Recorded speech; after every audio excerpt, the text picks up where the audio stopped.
Je veux voir des uppercuts au corps. Vous barriez les cibles. Barriez les cibles. La face, le corps. Le corps, vous le toucherez toujours, qu'il soit bloqué ou non. La face, ça dépendra de votre adversaire.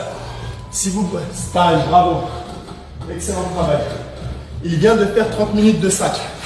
Le corps, par exemple, s'il travaille avec moi, vous voyez, je suis plus grand que lui. J'ai plus d'allonge.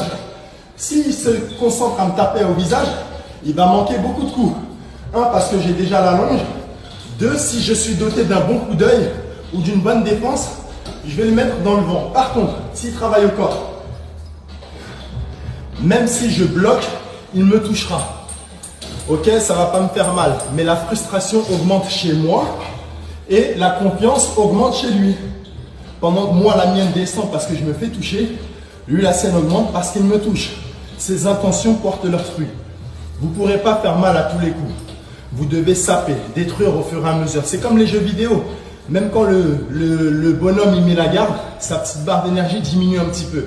Mais si vous laissez à frapper, au bout d'un moment, ça fait mal. Donc c'est ça, c'est très bien. Donc quand on travaille au sac, variez les zones de frappe en haut, en bas, les côtés, les angles. Et apprenez à écouter votre corps. Parfois, il faut savoir pousser. Il faut que ça vous fasse mal à l'œsophage. Il faut que ça brûle ici. Et quand ça brûle ici, vous devez apprendre à récupérer sans montrer que vous êtes en galère au niveau du souffle. D'accord? Il faut vraiment... On est là, on bluffe avec l'attitude. L'attitude, c'est quoi? C'est quoi, Guillaume, l'attitude? Explique-nous. L'attitude, c'est rester en équilibre et en même temps toujours être en mouvement pour éviter de se faire toucher plus facilement. Absolument. Là, vous voyez, quand il était comme ça, il était en phase où il bougeait. On voit quelqu'un qui est prêt à aller au combat, prêt à recevoir, il a les armes. On sent quelqu'un qui est confiant, qui est prêt à faire face à l'adversité. Maintenant, on reste en statique comme tu faisais dans les débuts. Vous voyez, là, c'est quelqu'un qui est attentiste.